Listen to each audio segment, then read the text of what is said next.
Start.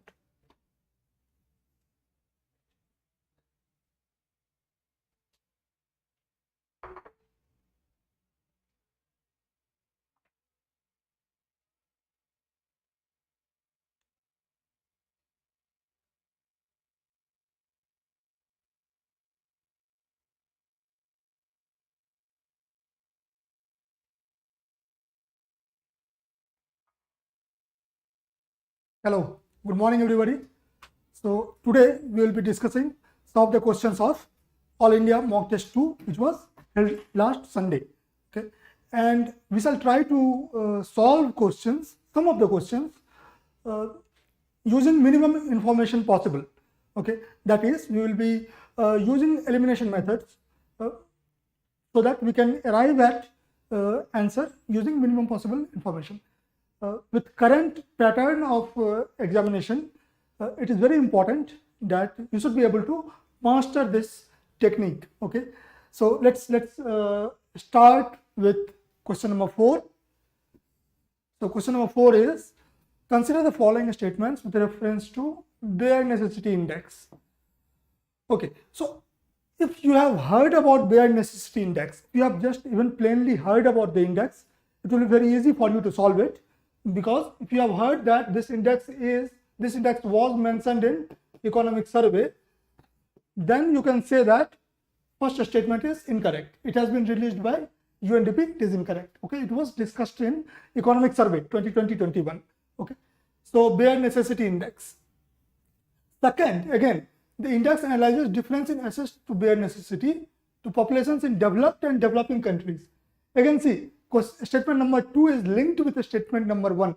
Okay, it has been formed to confuse you. If you know that it was mentioned in economic survey, then you know that index analyzes difference in access to bare necessity between two states or UTs, not developed and developing countries. So again, this is incorrect. Okay, and okay, so if you will remove 1 and 2, you will arrive at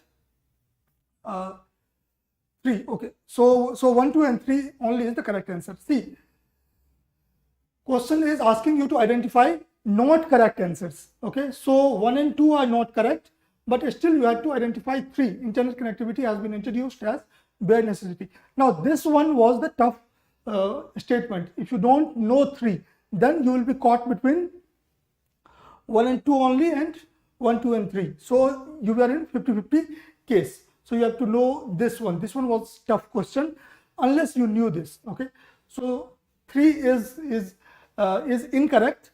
Internet connectivity have not been included. Activists have been demanding its inclusion because of increasing importance of internet connectivity in our life. Okay, so 1, 2, 3 is correct answer. Now see, in this question you did not so only with the help of some current affairs you would have arrived at 50-50. So that is the importance of getting in touch with current affairs. Let's see question number 5. Okay, with reference to special drawing rights, SDR, consider the following statements. Now, question related to reserve tranche have already been asked by UPSC. Even SDR, question related to SDR have also been asked, but that was asked in context of SDR being part of our forex reserve. Here, features of SDR have been asked. This thing have not been asked yet by UPSC in recent years.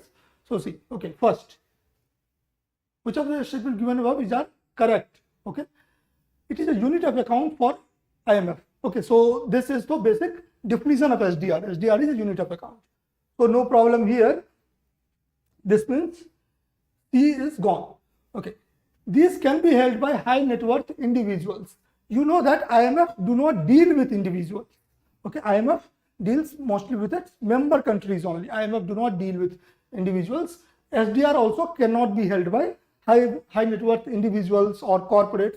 They cannot hold SDR. Okay, only member countries of IMF can hold SDR. So if you can remove 2, but still you have to anyway you have to decide whether 3 is correct or not. Okay, so this was not that easy question, mainly because you were, even if you know statement number 1 and 2, still you have to know statement number 3. 3 is, in comparison to developed countries, less developed countries have higher quota of SDR to support in their development. Now, if you know international politics, you know that game do not get played in this manner. Okay, developed countries always try to have rules which are in their favor. So, though statement number 3 looks benevolent, statement number 3 looks like correct. It should be correct, morally correct, but it does not happen so. Okay, so SDR allocation is more towards developed countries because their quota in IMF is more. Okay, so 1 only is correct statement, 3 is incorrect. Related to this, related to SDR and quota, you should also know what is the quota of India in SDR, because quota of India in IMF, because India have been pushing for increasing its quota in IMF. So question related to that may come sometime. Okay, so be prepared with that. Now next, let's say question number 7. So we are just picking and we have picked up some questions and then we are discussing it. Good morning, Kirti. Good morning. Question number 7. Consider the following statement. Now see, this question related to economy. FDI is a conduit for technology transfer between countries. Now this is a basic statement. This is correct statement. We know that this is basic difference between FDI and FII. FDI is a long-term thing. So whenever a corporate invests in India in FDI, they also bring technologies and management practices with them so that they can have reap maximum benefit. So 1 is correct statement. Second, see again FDI, question on FDI, again in 2021 prelims examination, question was asked that which of the following constitutes FDI. If you have seen question, you will remember that in 2021 there was a question. So it is important to know things about FDI. You know that UPSC have their eye on FDI. Limited liability partnership and trust cannot invite FDI in India. Be very careful. They are asking that they cannot. Now, unless it is getting invested into some strategic things, or it is getting invested into speculative business, FDI is allowed. So okay, so limited liability partner and trusts also can invite FDI in India. Okay, it's not like only limited companies are allowed. Limited liability partners and trusts are also allowed. So 2 is also correct. Sorry, 2 is incorrect. They are allowed. Okay, statement is cannot. So again, just the mistake which I was about to make now. Aspirants also make similar mistake in examination, isn't it? So you have to circle or underline crucial words so that you won't make foolish mistake in exam. So 2 is incorrect. Okay. Third, so if 2 is incorrect, then this is gone. Okay, and if 1 is correct, then this is gone. You still have 1, 3, 4. Okay, now you have to choose between 3. Okay, FDI is allowed in trading in transferable development rights up to 49%. Okay, now this statement is trying to test whether you know that in which areas FDI is not allowed.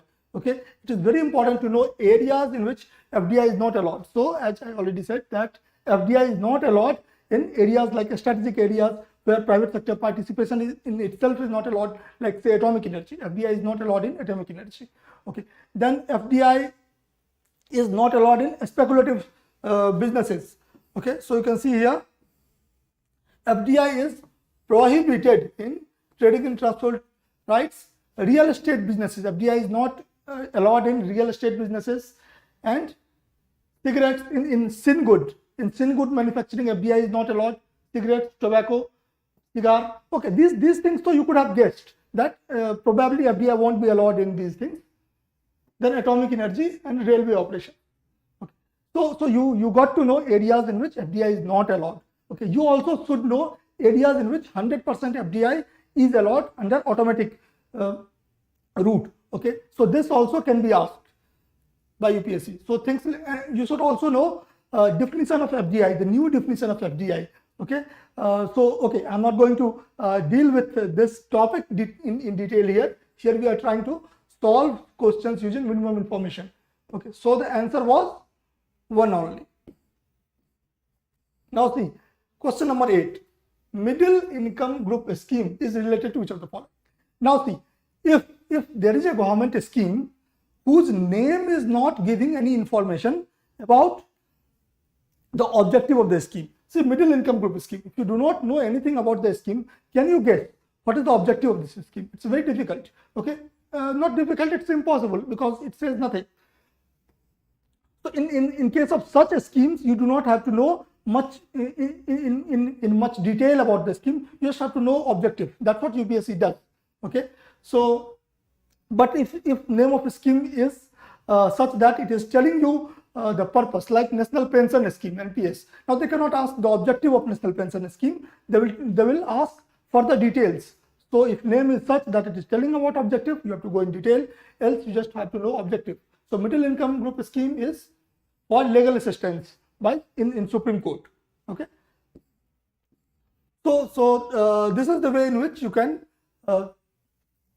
you can prepare for examination. Okay. See question number 9. Which of the following are forms of revenue expenditure? Now you know what is revenue expenditure. Okay, revenue expenditure, if expenditure which is not leading to creation of wealth or assets, that is revenue expenditure. So the following are forms of revenue expenditure. Subsidies, of course, subsidy is a transfer payment. It is not leading to increase in asset of government. So it is form. Interest payment of debt, again. Grant to state government, again, yes, no asset is being created. 4, investment made in building infrastructure. Okay, so infrastructure building is part of capital account. Okay, that is capital. This is capital expenditure. Okay, because it is leading to creation of assets. So answer is 1, 2, and 3 only. And hope with the help of this question you are also clear about the concept, the difference between revenue expenditure and capital expenditure. Okay. Now see question number 10. Okay, that is with reference to the taxes imposed on petroleum products. With reference to taxes imposed on petroleum products, consider the following statements. See, even though this question looks like a question on like it is asking too much detail that which government can impose tax on which petroleum products. It's actually an easy question if you know that which petroleum products are included in GST and which petroleum products are not included in GST. Okay, in recent times there have been lots of debate on whether petrol products like petroleum and diesel and petrol should be included in GST or not. So you know that petrol is not included in GST. This so you know. Okay, you should be knowing if you have been reading news. Okay, now if a product is not included in GST, then central government levies excise duty on petrol. So this is correct statement, isn't it? Because it is not in GST. If it would have been in GST, then no excise duty. Second, state government imposes value added tax on kerosene. Now kerosene is one of the petroleum products which is included in GST. So kerosene is included in GST. Okay, so this was an application based question to test whether you know this concept. So if something is included in GST, then there won't be any excise duty, there won't be any VAT, isn't it? There will be only GST. Okay, so GST of course 3 types, but so 1 only is correct answer.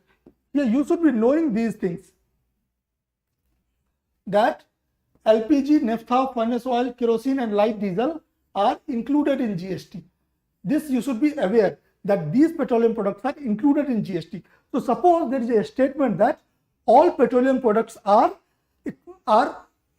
excluded from GST, or no petroleum product is included in GST, then you know that it is incorrect statement, because you may be tempted to mark it as correct, because in news it's always about petroleum and diesel and petrol only. Okay, so products outside ambit of GST are crude oil, high speed petrol, diesel, natural gas, aviation turbine fuel. These things are always in news. These items are not in news generally, but you know that these items are included in GST. See question number 11. with reference to fertilizer subsidy in India, consider the following statements. Now you know that, okay, let's say question number 1. The DBT of the fertilizer subsidy provides the direct benefit transfer for the subsidy provides the farmer with economic freedom as the money is directly deposited into his account. Now you know that DBT of fertilizers are different from other DBTs, okay, because here in DBT of fertilizer the money is not deposited directly into the account of farmers. Rather, in case of fertilizer subsidy, money is deposited into the account of companies, fertilizer companies, okay, that too only after selling of the fertilizers. So once the fertilizer is sold, then government transfers money into the account of fertilizer companies, okay, not farmers. So this is an important concept, and they are asking which of the statements given above is are correct, okay. So 1 though is not correct. Second, nutrient-based subsidy scheme has vastly improved balance of NPK nutrient this way. Again, if you have been following news, then there is always this thing that nutrient-based subsidy scheme should be improved because it is leading to distortion in the in balance of NPK fertilizers. Okay, so what is happening is within nutrient-based subsidy scheme, non-urea fertilizers, okay, price of non-urea fertilizers are decontrolled. Okay, so the price of non-urea fertilizers can be decided by the market forces, but the government will provide subsidy based on its nutrients. Okay, so price of non-urea component fertilizers are high in market, and price of urea fertilizers are controlled by the government. Okay, since price of urea fertilizer is controlled by the government, its price is low, and since our farmers are not that aware, they start using the whatever fertilizer is available at lower price. So what happens? Even though the field even if the soil do not need urea, they are providing it urea because it's available at cheaper price. So it has distorted the balance. Instead of improving the balance, it has distorted the balance. Many committees have already told that this scheme should be improved, but till now it has not been improved. So both the statements were incorrect. Now fertilizer subsidy is a very important concept, okay, because questions related to fertilizer have already been asked. Okay, now let's see other questions. Okay, I have pre-selected some of the questions which we are going to discuss here. Now question number 15. With reference to Mines and Mineral Act 1957, consider the following statement. Now, question related to major and minor mineral have been a continuous presence in UPSC paper recently. Okay, they have been, but earlier they have been asking mainly about which of the minerals are major minerals, which of the minerals are minor minerals. This time we are looking at the provisions of Mines and Mineral Development and Regulation Act. Minor minerals are those minerals which are available in lesser quantities in earth crust. Okay. Now, if you don't know the definition of major and minor minerals, then you will be tempted to believe that actually this is the definition of minor minerals. But this is not the definition of minor minerals. My definition of minor minerals is mainly based on its use. Okay. So same mineral may be for one use it will be minor mineral, and for another use it will be major mineral, and that is decided by whatever is written in the act. Okay, so whatever is written in major or minor mineral is decided on the basis of whatever is provided for this in the act. Okay, so statement one is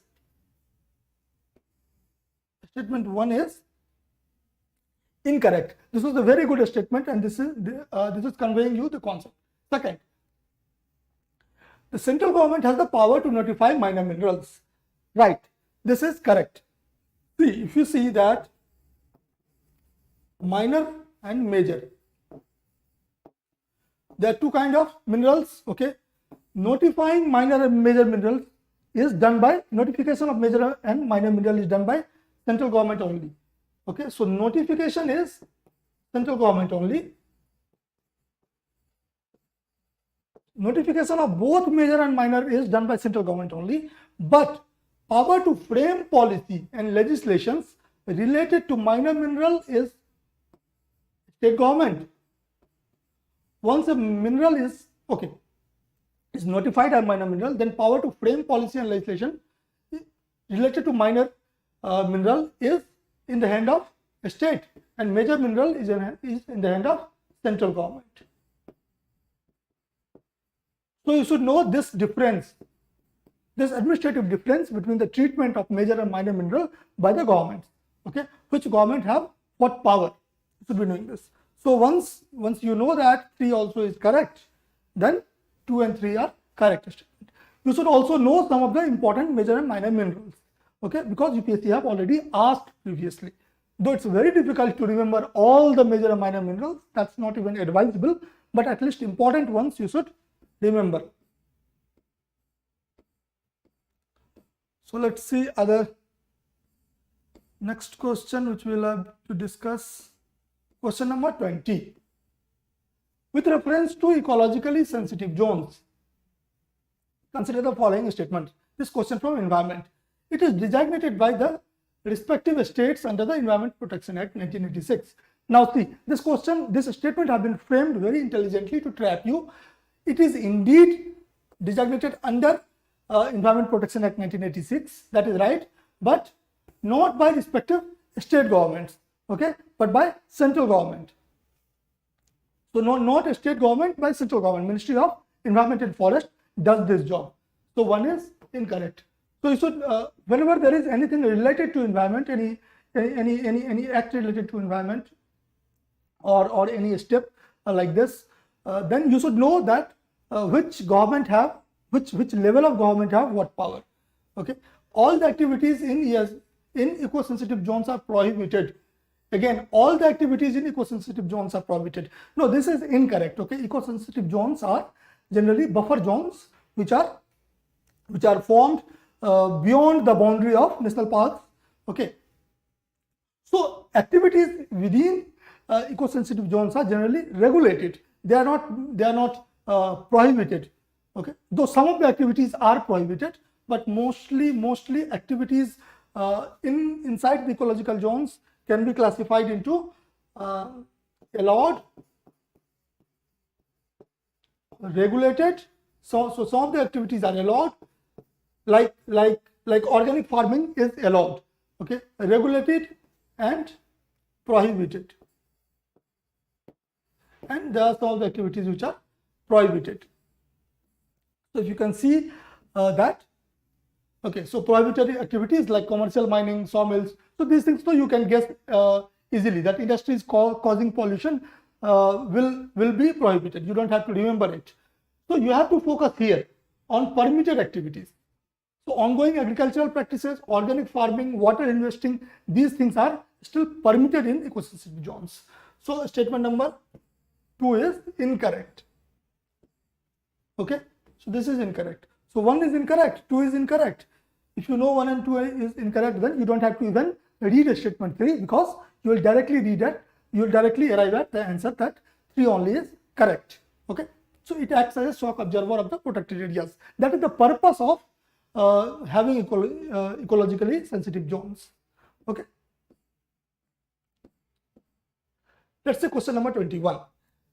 See, till now we were trying to arrive at the solution using elimination method. Okay, here we will see that recently Khadi and Village Industry Commission has launched Project Bold. Let's say that you do not know anything about Project Bold. Okay, if you do not know anything about Project Bold, then only clue you have is it is launched by KVIC. Okay, so if it is launched by KVIC, then promoting digital literacy in village probably will not be one of the options. Okay, so you can eliminate this. Okay, B. But even after eliminating B, you are still left with A, C, and D, three options. Okay, and unless you know purpose of Project Bold, it's very difficult for you to arrive at answer. But at the same time, even if you have read about Project Bold even once in news or while revising from Gazette or somewhere, then you know that bamboo plantation is the correct answer. The point I am trying to make here is, if there are terms which in itself is not giving clue about its purpose or things, then even if you know at least some detail, at least basic detail, just the objective, then it's very likely that you are going to get that right if UPSC will ask, because then in such cases UPSC is asking very basic question, okay, just surface question. So if you have read even a little bit, then you can get it right, okay. Like it is not asking in detail about bamboo plantation, where, which state, okay. So these things are not being asked, just the simple connection. Let's say question number 24. Which of the following statement is correct about biomagnification? Now see, whenever you are reading biomagnification, you know that there are two similar terms, okay, biomagnification and then there is bioaccumulation. Okay, you should be very clear with the difference between these two things, okay. Now statement number 1, it is the process of accumulating toxic chemicals such as pollutants into human body either through air or water or food intake. Now is it definition of biomagnification? It is definition of bioaccumulation, okay. So this is definition of bioaccumulation. Okay, you might have read about the Minamata convention, okay. So Minamata disease, it was leading to Minamata disease in humans, and how it was progressing. Fish in ocean, they were ingesting mercury, and then people of Japan were eating fish. So concentration of mercury in the body of people were increasing, okay. So this was bioaccumulation, okay. Bioaccumulation is important, and this is biomagnification. Biomagnification is about different trophic levels. So one is incorrect because it is definition of bioaccumulation. Second, in order for it to occur, the pollutant must be soluble in water.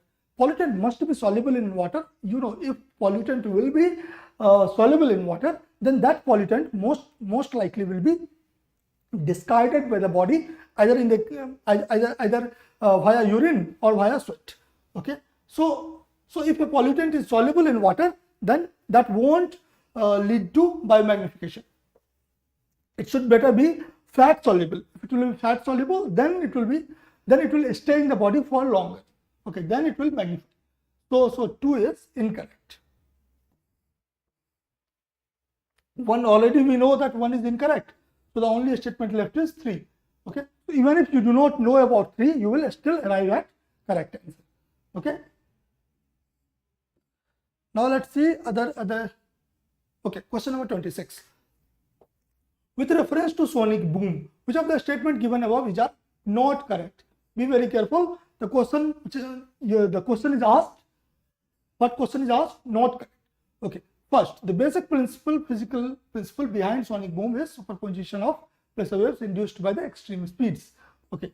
1 is correct. That's what sonic boom is. It is basic definition. Suppose you don't know 1. Let's come to 2. Sonic boom is most commonly heard when an aircraft is traveling at high altitude. Now you know sonic boom, it has more to do with the speed of the aircraft. Okay, so when aircraft is traveling at a speed higher than sound, then sonic boom happens. Okay, so it has nothing to do with altitude. Okay, it has everything to do with speed. So 2 is incorrect. Okay, so 2 is incorrect, and and the question is asking which of the given statements are not correct. Okay, so 2 is the answer. But to arrive at 2, you should know 1. If you don't know 1, then using 2 you can only arrive at 50-50. Okay, then it's your luck what you do. So this was a technical question. If you don't know 1, it was very difficult to solve that question. Question number 29. Consider the following statements regarding Ubharte Sitare alternate investment bond. Okay, alternate investment bond. Okay, for now, if you do not know exactly about Ubharte Sitare, let's forget about Ubharte Sitare. Let's focus on alternative investment fund. Okay, now alternative investment fund, you know that it is a capital market investment. Okay, so come to statement number 3 first. Okay, SEBI regulates alternate investment fund in India. This is right. Okay, capital market in India is mainly regulated by SEBI. Okay, so 3 is correct. So if 3 is not here, let's eliminate. Okay, so 3 is correct. Second, okay, now let's come to 1. It is aimed at providing debt and equity funding to all MSMEs. Of course, there must be some criteria to choose the MSMEs to which alternate investment fund will be provided. Okay, so this becomes an extreme statement. This is a plenary statement. So let's eliminate 1. And if you will eliminate 1, then without going to statement 2, you will arrive at answer. Okay, so 3 only is the right answer. Let's get to other question. So okay, let's see question 31. With reference to 5G networks, which of the following statement given above is correct? See, first 5G network, high band spectrum and low band spectrum. So you know that low band spectrum provides higher low band spectrum and high band spectrum. High band spectrum provides higher internet speeds. Okay, because they have more bandwidth to carry things, data. So high band spectrum provides higher internet speed. Okay, and while low band spectrum, they can cross through walls. Okay, so their reach is more. Okay, low band spectrum, even though they have low internet speed, but their reach is more. So statement number 1 is incorrect. Okay, they have mixed up. And 5G network will unlock full potential of virtual reality, augmented reality technologies. Of course, this is correct. If you have been reading current affairs, then you know that it's always in news. Okay, that one of the applications of 5G is this. Okay, so this is a plain statement.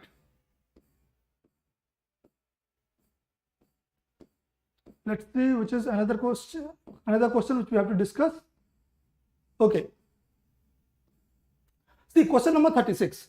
With reference to quantum communication, consider the following statements. Okay, see, quantum communication was in news because China have launched its world's first integrated quantum communication network. Okay, that's why it was in news. And why China have launched? Because quantum communication is a very secure way of transferring data. So if you have followed this news, if you know that quantum communication leads to a secure communication, then now read statement 1. It makes use of entangled photons to enable communication which can neither be duplicated nor separated. Now, if it cannot be duplicated, since it cannot be duplicated, that's why it is so secure. So statement number 1, you can logically mark it as correct even if you do not know it exactly. But for that, you should know that quantum communication leads to secure transmission. So 1 is okay. B, any tampering with the message alerts the sender and receiver, making it impossible to hack. Again, here 2, you may guess that 2 is correct. Okay, because it provides secure information, and it indeed is correct. But in a real exam scenario, it's a bit difficult to arrive here because of the word impossible. It's the extreme word impossible is used. So even though it looks like a simple statement, it is correct statement, but you might have got confused in exam scenario. But now you know that in quantum communication it is impossible to hack because it is tamper proof and because of statement first. Okay, that photon cannot be duplicated nor separated. Okay, so C is correct answer. Question number 39. Which of the following statement refers to Allen's rule? Now again, this is very factual question. If you do not know about Allen's rule, if you have not heard about Allen's rule, it was wise to leave this question. Okay, I picked up this question just to convey this message, because in this it's very difficult to guess. You cannot guess unless you know Allen's rule. Okay, so Allen's rule is related to adaptation, and it says that mammals from colder climate have short ear and limbs to minimize heat loss, because if they will have short limbs, then the surface area will be low. If surface area will be low, then heat loss will be low. Okay, just to preserve the heat. So C is correct. But again, I picked up this question just to convey that if you do not know such type of question, it's better not to attempt it. It's very difficult to arrive at correct answer by Tukka.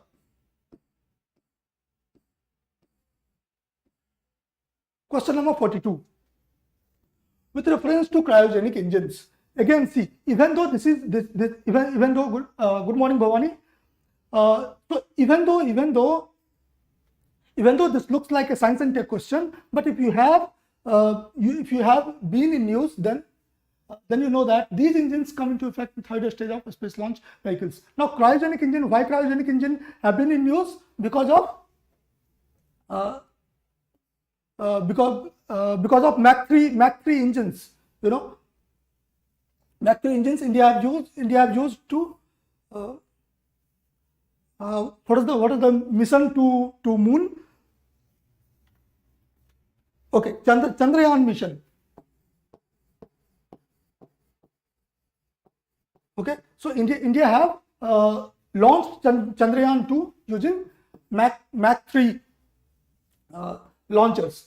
So you know that cryogenic engine was used in Mach 3 launcher. So if you have just read that news, then you will be able to make this correct. Okay. Second, the critical temperature of oxygen is higher than hydrogen. Now, second is very factual question. If you do not know this data, it's very difficult for you to arrive at solution, but it may so happen that it is a correct statement. Okay. Now, what is critical temperature? This may itself be asked in prelims examination. So, critical temperature is the minimum temperature below which a substance can be converted into liquid. Okay, so suppose there is oxygen, then oxygen only below a certain critical temperature, oxygen can be converted into liquid. So that is the definition of critical temperature. That may be asked sometime, but this is very factual data. If you do not know, you will have to do 50-50. Okay. Again, similarly, question number 44. Similarly, this is also related to current affairs. Consider the following statements with reference to nanomaterial. Now, nanomaterial CO2 harvesters have been used. This have been developed by CSIR. Okay. CSIR have recently developed nano CO2 harvesters to trap CO2 from carbon dioxide. Okay, for industrial use. So one is correct. You can arrive at this if you have followed current affairs. And nano composites reduces weight of vehicles, thereby increasing the fuel efficiency. Again, so UPSC have this habit of asking about the recent technologies and its application. Okay, so you should be knowing this application. So both 1 and 2 are correct, but only if you have followed it in news. Okay, let's come to question number 45. With reference to NATO, consider the following statements. Okay, NATO derives its authority from. Okay, first let's first talk about statement number 2. Okay, one is the very plenary statement. Okay, NATO derives its authority from the United Nations Charter. It does. Okay, because okay, even if you do not know this as a fact that NATO derives authority from United Nations Charter, but you know that if in present days, if there is an international organization, if there is an international grouping which has a wide legitimacy, then it must be deriving its authority from UN Charter. So this here you can try your luck and mark it as correct. Okay, because it is very unlikely that there is a reputed international grouping and it is against the charters of United Nations. That probably won't happen. The provision of collective defense obligation under Article 5 of NATO was used for the first time in 1949 to counter USSR. Suppose you do not know this fact. Let's say you do not know this fact. You know that NATO itself was founded in 1949. Okay, and the first war the first actual war-like scenario which happened in Cold War era was in 1950, isn't it? So it happened in 1950, Korean War. Okay, so and Korea is not a member of NATO. So if Korea is not a member of NATO, then NATO could not have. There was no opportunity for NATO to invoke collective defense obligation. Okay, there was no opportunity for NATO to arrive at this. So 2 is incorrect. Indeed, an interesting piece of information is that the first time NATO invoked this Article 5 was after 9/11. Okay, so this fact you should remember, because again, because of Russia-Ukraine crisis, NATO is in focus. So you should know that the first time NATO invoked its collective defense obligation was in 9/11. Okay, not in 1941. NATO did not have any opportunity to use that. Okay, because no war happened during that time, actual war. Okay. Question number 48. Consider the following statement with reference to Consumer Protection Act 2019. Now let's come to statement number 3.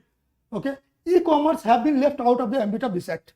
Now, even if you do not know about this, then you know that if an act was passed in 2019, then it was very difficult for act to leave behind e-commerce, because by 2019 e-commerce was already a household thing, and already so many frauds were going on in e-commerce space.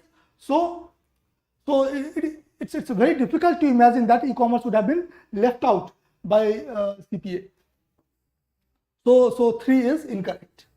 Okay. Now first, endorsers will attract punishment for endorsing a misleading advertisement of a product. Yes, if you have read about Consumer Protection Act, you know that endorsers, like say celebrities who are advertising for any product, now they have been made liable for any misleading advertisements. That's why celebrities nowadays are very careful. Okay, so you will see time and again that these celebrities are apologizing on Twitter and other social media handles. Okay, recently there was something like this related to Amitabh Bachchan. Okay, so now they are more careful. That is because of this provision. Okay, so 1 is correct, and if 1 is correct, then only option you have is 1 and 2 only. Okay, so even without knowing anything about product liability, you would have arrived at this answer, 1 and 2 only. Okay. Let's come to question number 49.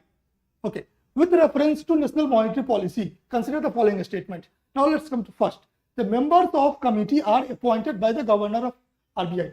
If you know that RBI governor himself is a member of the committee. Hello people. Hello Amla. Hello Hima, Kirti, everybody. Hello. Hope you all are enjoying the session. Let's see. Okay. So if you know that the members of the committee are appointed by the governor of RBI, RBI governor himself is member. Okay, so he cannot appoint himself. So 1 got to be incorrect. Okay, so just you remove 1. Now you have 2, 3 only and 3 only. So you have to decide on 2. What is 2? The committee must meet at least 2 times in a financial year. This is incorrect. Committee must meet at least 4 times in a year.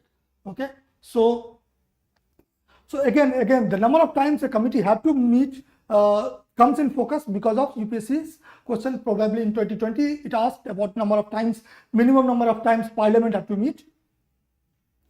So you have to know if there is a minimum number of times some important committees have to meet. So 3 only is the correct answer. But you see, statement number 1 you could have eliminated just by logic, even without knowing the actual fact.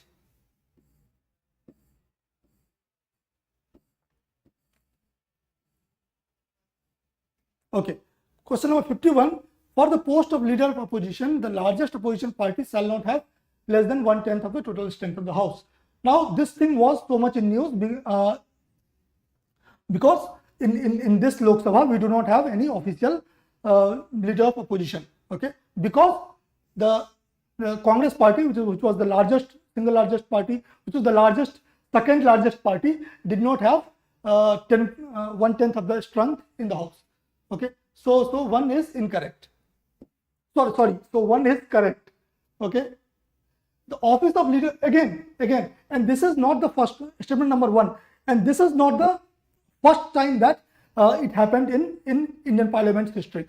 Okay, there may be a statement that first time in Indian Parliament's history there is no official leader of opposition in Lok Sabha, but it's not the first time. Even during the time of Indira Gandhi and Rajiv Gandhi, this happened. Okay, in 1980s there were no leader of opposition because of this thing on.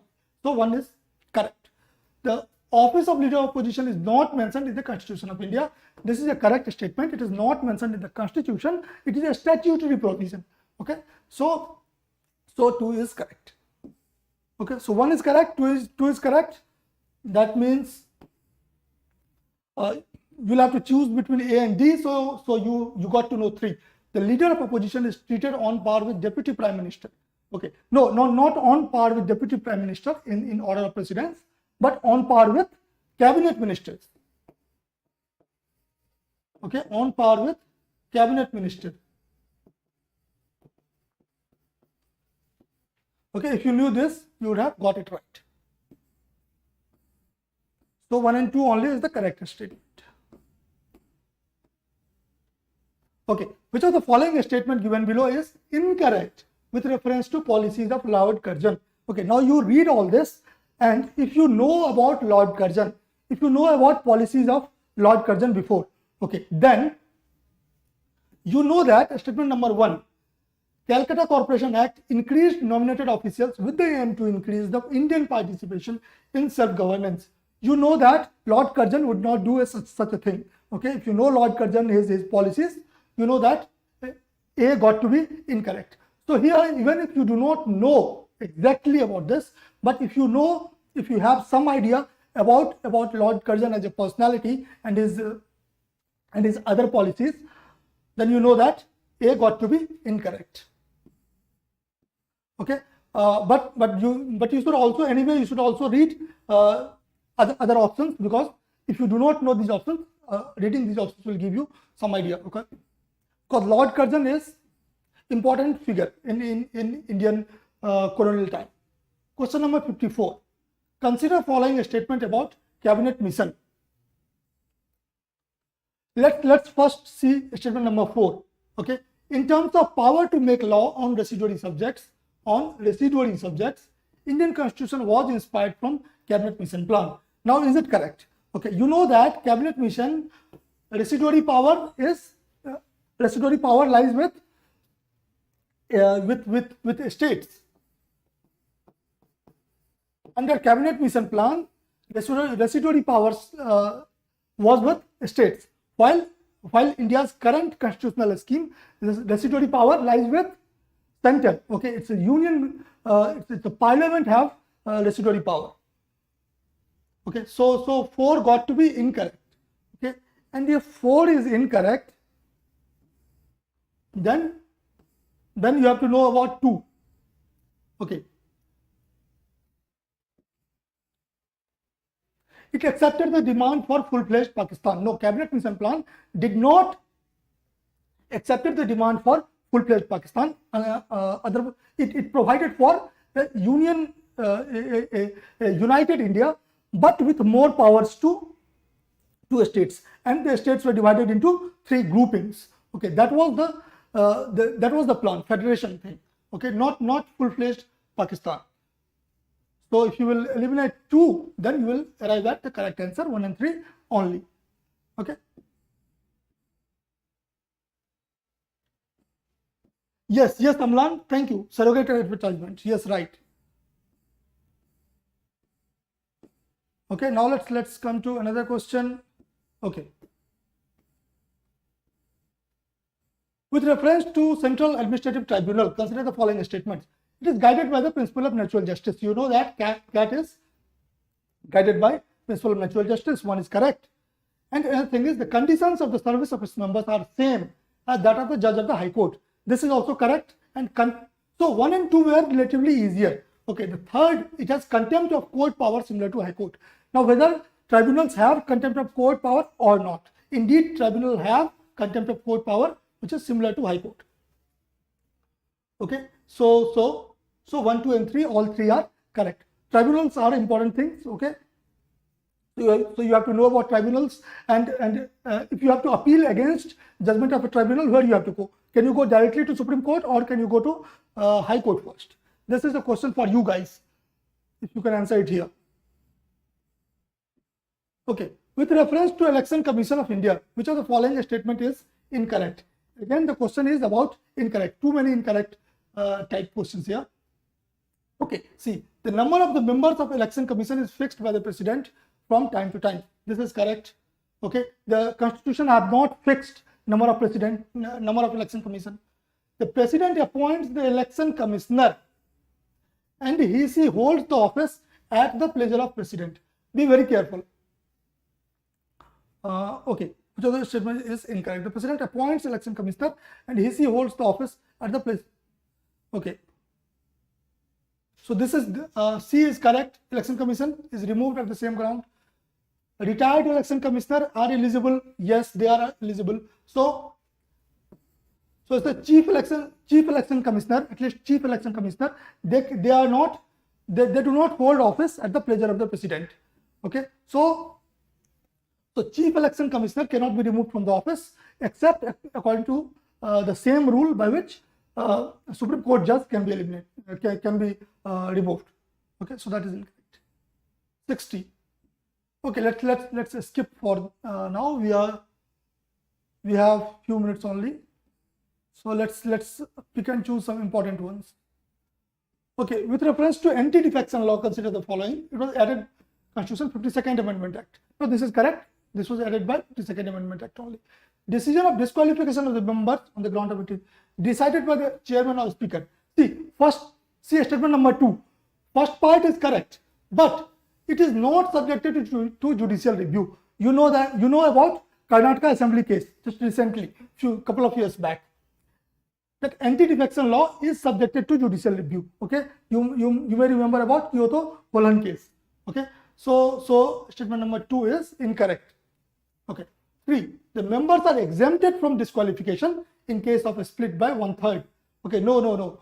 It was this provision was there earlier, but now it has been repealed.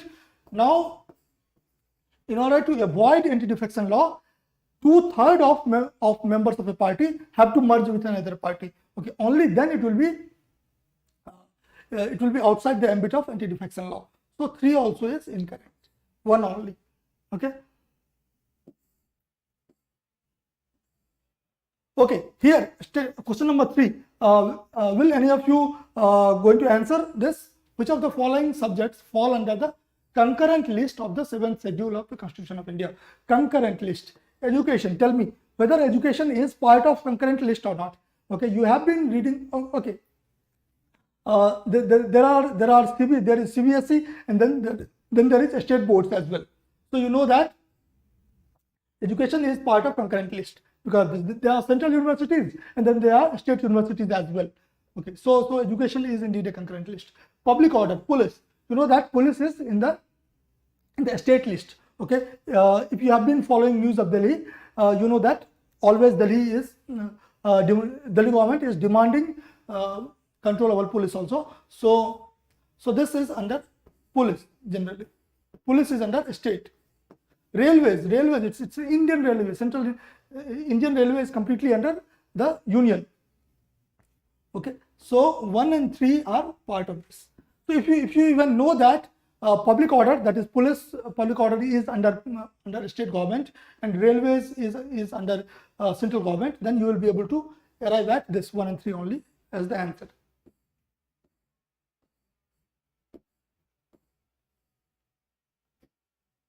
Okay, see question number 65. With reference to election of Vice President of India, consider the following statement. Statement of Vice President. Okay, the Electoral College consists of only elected members of both the House of Parliament. Okay, this is about the President. Okay, Electoral College for President consists of only elected member. For Vice President, both elected and nominated members are there. So 1 is incorrect. Okay. Second, it is held in accordance with the system of proportional representation. This though it is very simple. Okay, so 2 is correct. Okay, Third, all disputes relating to election are decided by the Supreme Court. Now tell me whether statement number 3 is correct or not. Okay, so adoption is in concurrent list. Okay, Amlan, adoption is in adoption of people, adoption of kids, adoption of children. It is under state list. Okay, so all disputes relating to election of vice president and president also is decided by Supreme Court. Okay, who decides if there is a dispute in election for Lok Sabha? Then where you can file case. Election petition related to Lok Sabha can be filed in Supreme Court or High Court. Let me know the answer. Okay, let me know in the chat. Let's see. Statement number 67. Okay.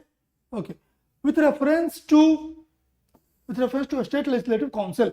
Okay, a state legislative council. Be very careful. It is not asking about a state legislative assembly.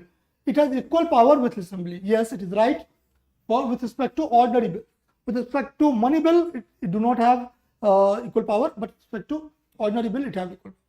Total member of legislative council cannot exceed third of total strength of the legislative assembly. This also is a correct statement. In fact, this fact have already been asked by UPSC. Okay. 2. The council members can participate in election of representative of the state in Rajya Sabha.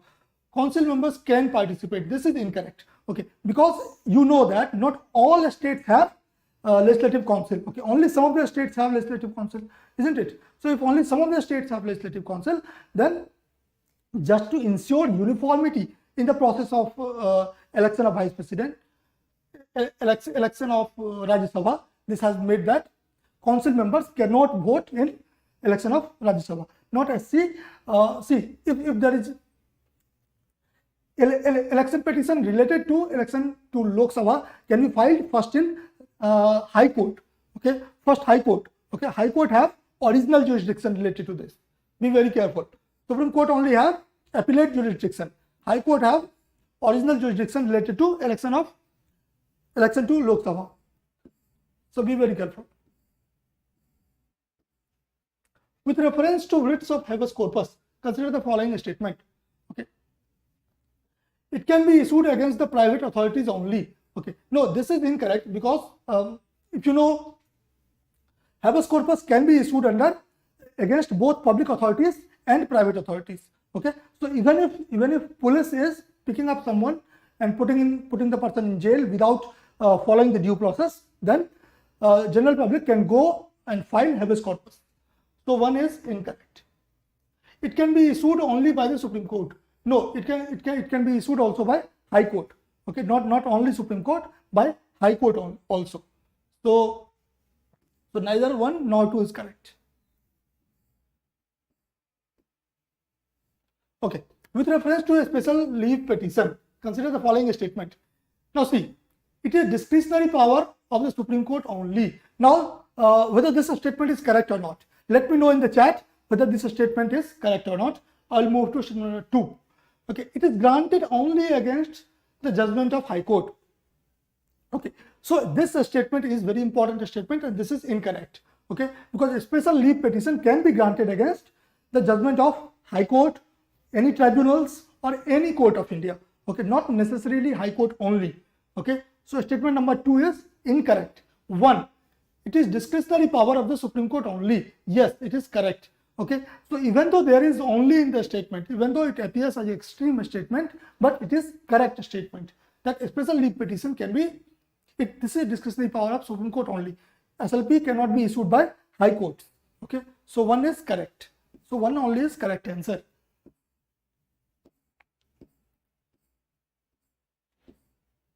Okay, so now I think 1 hour time period is going to be over.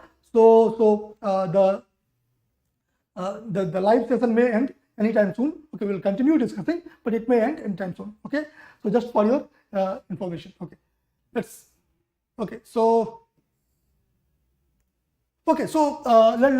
end the session here. We wanted to discuss 4-5 more questions, but that's all right. The main goal, the main idea I wanted to tell you is that You have to try to eliminate the options. You have to be in touch with current affairs and then apply that current affairs in solving questions from say polity, science and all. Okay, so even though you do not know exact facts, but you can use logic, you can use some information from current affairs to get the questions right. Okay, so all the best.